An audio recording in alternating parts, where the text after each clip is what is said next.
सुप्रभात बच्चों, मैं आपका हिंदी विषय अध्यापक अर्जुन तुनवाल आप सभी का हार्दिक स्वागत करता हूं।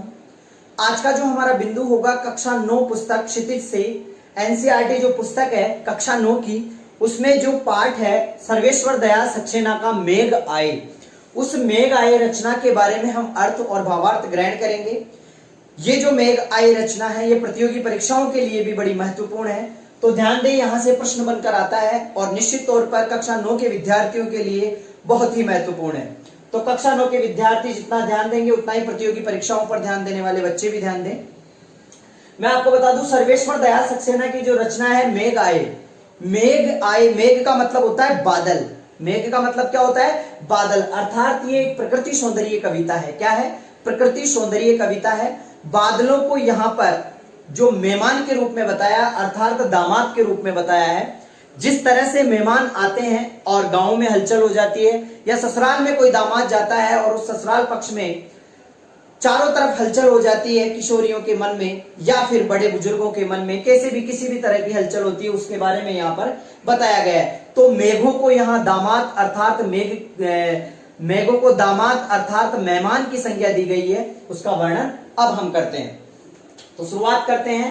मेघों को यहाँ क्या माना गया है? मेहमान माना गया है, दामाद माना गया है। मेघ आए बड़े बंठन के सवर के, आगे आगे नाचती गाती ब्यार चली, दरवाजे खिड़कियां खुलने लगी गली गली, पाहुन जो आए हो गांव में शहर के।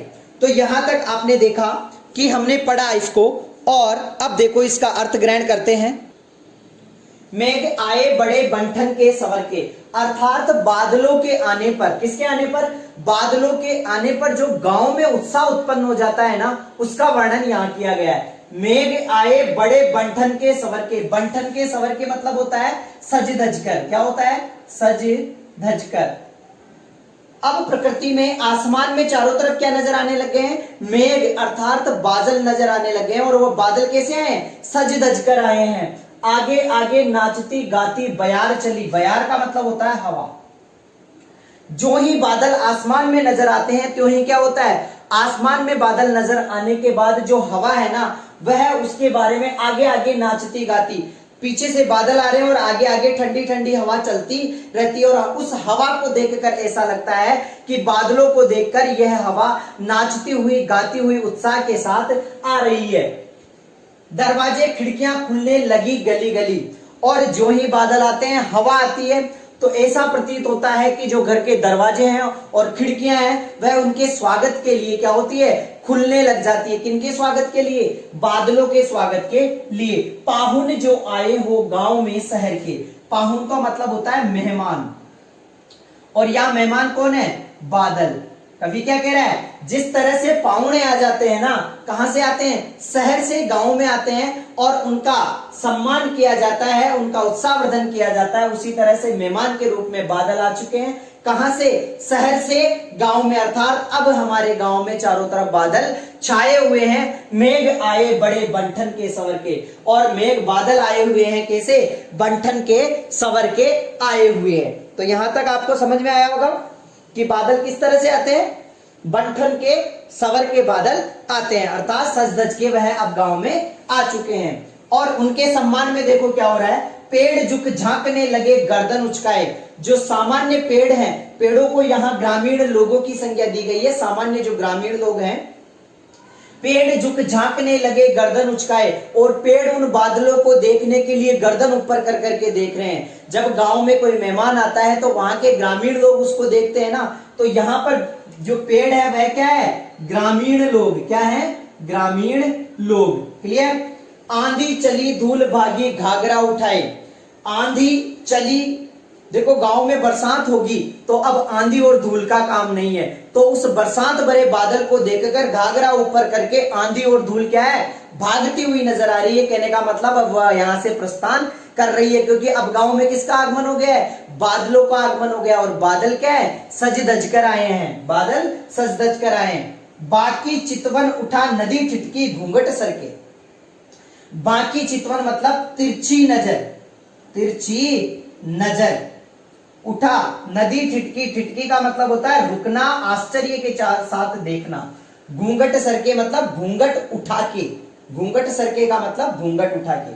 तो जब बादल आसमान में नजर आते हैं तो जो बहती हुई आड़ी टेढ़ी तिरछी जो नदी जाती है वह भी एकदम रुक जाती है और किसको देखती है? आसमान में बादलों को देखने लग जाती है। यहां पर दूसरा अर्थ क्या लिया जाएगा कि तिरछी तिरछी नजर से गांव की जो बालाएं हैं, गांव की जो वधुएं हैं, वह आते हुए दामाद को तिरछी नजर से देख रही है। मेघ आए बड़े बंठन के संवर के, क्योंकि बादल क्या आए हैं? बड़े सजधज के, बड़े संवर के आए हैं। एक बार इसका पूरा अर्थ आप ध्यान से देखें।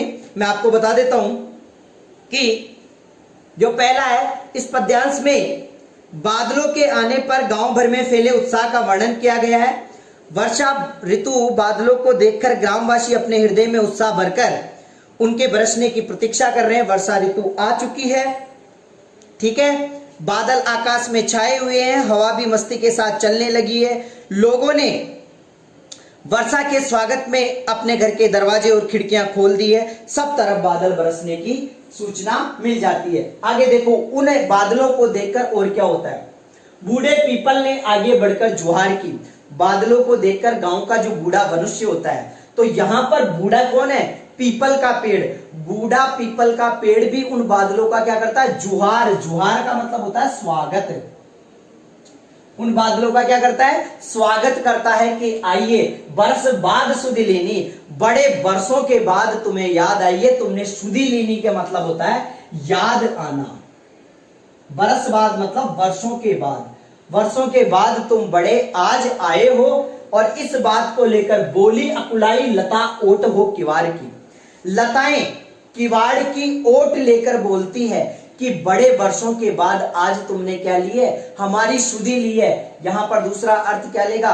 यहां पर जो लता है ये नायिका का रूप है। किसका रूप है?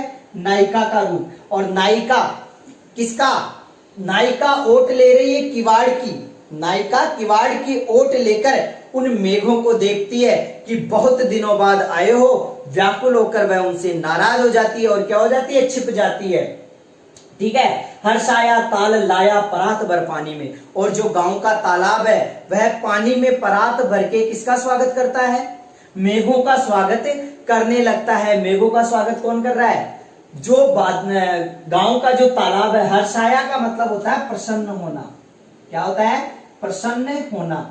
और तालाब बड़ा प्रसन्न होता है, और ऐसा प्रतीत होता है कि बादलों के स्वागत के लिए जो तालाब है वह परात भर के पानी लेके आया है, आते हुए मेहमानों के लिए, उनके स्वागत के लिए, ठीक है। आगे चलते हैं। क्षितिज अटारी गहराई दामिनी दम की, क्षमा करो गांठ खुल गई अब भरम की। बांध टूटा झरझर मिलन के अश्रु ढल के, मेघ आए बड़े बंठन के सवर के। क्षितिज अटारी का मतलब यहाँ पे रूपक अलंकार है। वैसे तो पूरे पद्यांश की बात करें तो यहाँ पर मानवीकरण अलंकार का समावेश ज्यादा हुआ है, परंतु यहाँ ये शब्द है, यहाँ पे रूपक अलंकार है। क्षितिज का मतलब क्या होता है? आसमान और धरती के बीच का स्थान जहां पर बादल है।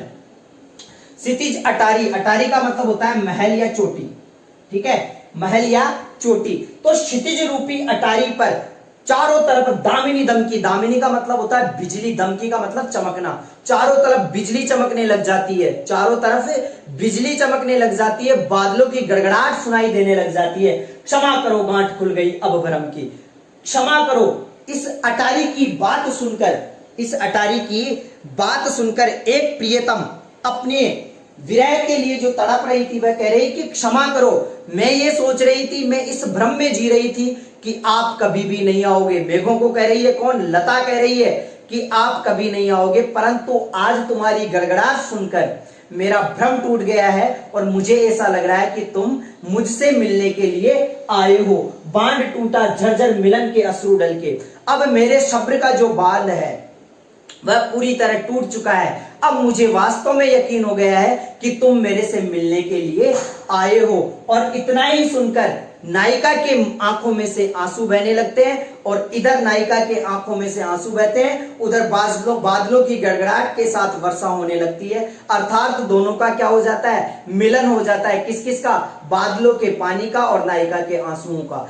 अर्थात मेघ आए बड़े बंठन के संवर के, बादल बड़े बंठन के संवर कर आए हैं। तो यहां पर मेघों को पावना कहा गया है, मेहमान कहा गया है। उनके आने की बात यहां बताई गई है। लता नायिका का रूप ले चुकी है।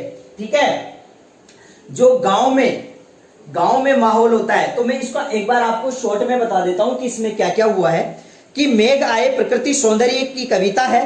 मेघ आए प्रकृति सौंदर्य की कविता है। इसमें मेघों को सजे सवरे मेहमान दामाद के समान बताया गया है। मेघों के आने से हवाएं मस्ती से चलने लगी, घरों के खिड़की दरवाजे खुलने लगे, मानो गांव में कोई शहरी अतिथि आया हो। पेड़ उचक उचक कर देखने लगे, धूल भरी आंधी ऐसी भागी, मानो कोई ग्रामीण बाला घाघरा उठाए दौड़ी चली जा रही है। बाकी नदी उसे देखकर मानो ठहर गई हो। पीपल का बूढ़ा पेड़ मानो बादलों से शिकायत करने लगा हो कि आप बरसों बाद आए हो। लताएं ओट में छिपने लगी, तालाब प्रसन्न होकर लहराने लगे, आकाश में बिजली चमकने लगी और सहसा ही रिमझिम वर्षा होने लगी। अर्थात नायिका का और नायक का दोनों का शब्द टूट गया, दोनों का मिलन हो जाता है। ये थी सर्वेश्वर दयाल सक्सेना की मेघ आई रचना। आगे की जो रचना है उस पर हम बात करेंगे आने वाले वीडियो में। तब तक के लिए धन्यवाद।